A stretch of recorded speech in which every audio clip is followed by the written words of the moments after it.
Whenever I was trying to stop my scrolling addiction, I made a massive mistake.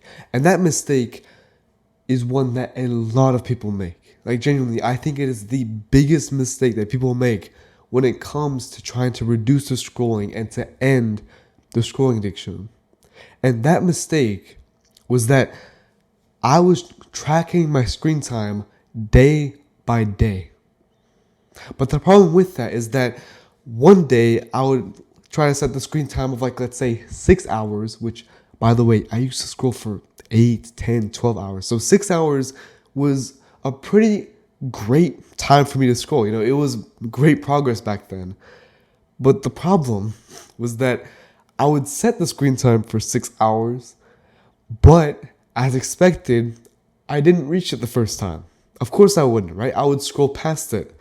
But the moment that I went past 6 hours, I just scrolled for another 4 hours. Because, I would try to set the goal, I would get past the goal, and then because of that, I would feel bad. And then, as you probably can guess, when you feel bad, you end up scrolling even more because you want to escape your feelings. So I ended up going from trying to scroll for 6 hours, ended up just scrolling for 10.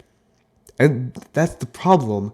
I was tracking it day by day. So tracking it day by day ends up with you feeling bad and also succumbing to the binge fallacy, which is when, because you didn't reach your goal for today, you might as well go all out on doing the bad habits, because it's like today is ruined, so I might as well just start tomorrow.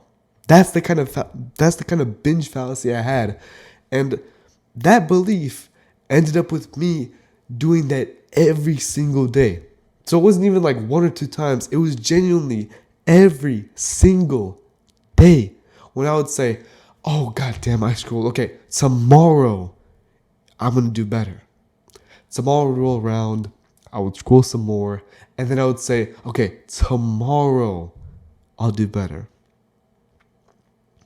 And so you see how you can get stuck in that kind of a cycle where you keep saying that tomorrow is going to be better, and then when tomorrow arrives, you'll say that the next day is going to be better because you just keep failing over and over again, and you can't escape the cycle.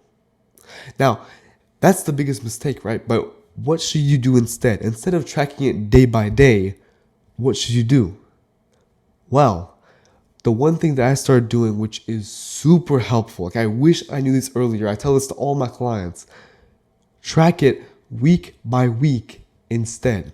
And the way to do this is to just get a Google Sheet or any other way to track your screen time and just average out your daily screen time over a week. So let's say over a week, your daily screen time is about 7 hours, let's say.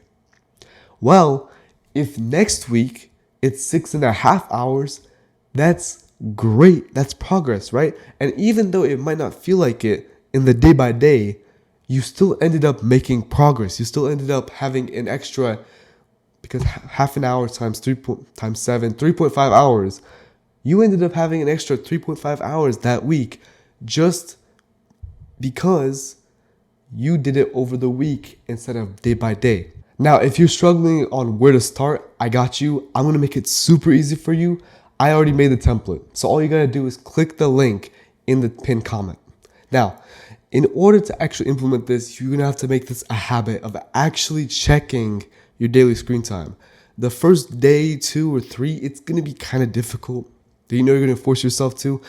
But I'm going to be real with you. After maybe the 3rd or 4th day, it just becomes a habit. Like, it just becomes automatic. Like, oh yeah, I'm going to go to bed. Before I go to bed, let me just plug it in and then I'm done. It's super simple.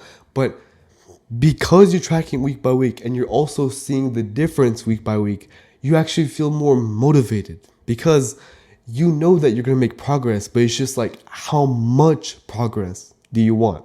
Because day by day, you might have one day where you fall into a big rut and you just scroll the whole day.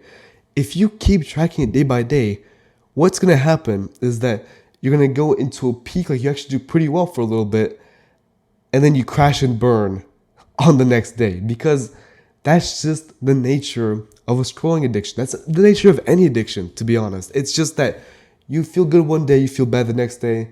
That's life.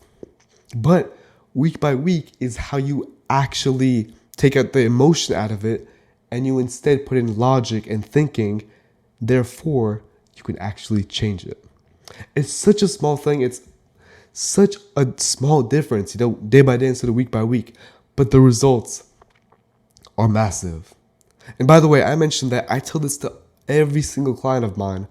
In fact, if you want to join one of my clients in the scrolling addiction detox program I'm running, then you can do so by clicking the link in the description. And by the way, I'm going to do this in 21 days or less. So I can genuinely help you end your scrolling addiction in 3 weeks or less. Not even a month, 3 weeks. And if you don't make progress by the end of those 3 weeks, it was free. I am that confident in my ability to help you. So at absolute worst case, you lose nothing. So again, top link in the description.